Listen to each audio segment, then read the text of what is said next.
At John Cata, the Leafs have built a solid stable of defensive prospects. What is the next most pressing area for scouting to address? You really look at the best available player. And I think there's a misnomer that you go after a certain type of player. You have to draft and develop right now because nobody's hitting the free agent market. And we did a study of the top, arguably the top 24 or 25 centermen in the league. And it wasn't only the big centermen, but it was the top centermen. And of that group, one had hit free agency, Brad Richards, and at that point, two had been traded, Joe Thornton and Brad Richards. Now Jordan Staal has since been traded, who could be in that mix. And that's in the last, that's according to the rosters right now.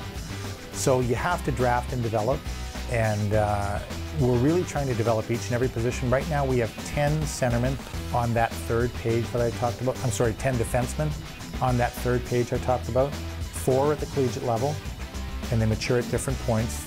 McWilliam will be a senior, Robertson will be a junior, so they're maturing at different points. Max Everson will be a sophomore, and Canota will be a redshirt sophomore, so they're maturing at different levels.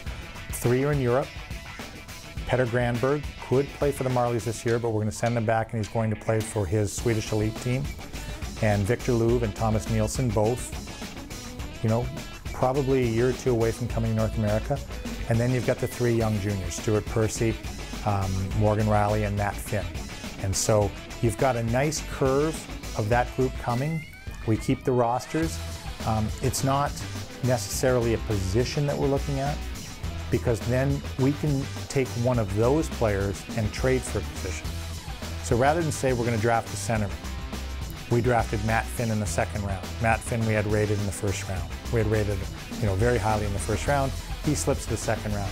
Are you better off taking a centerman because you need the position, or Matt Finn who's a much better player, and then gives you options? If Matt Finn develops as we think he's going to, then you can trade another defenseman to get the centerman you want. So the best available player is the key.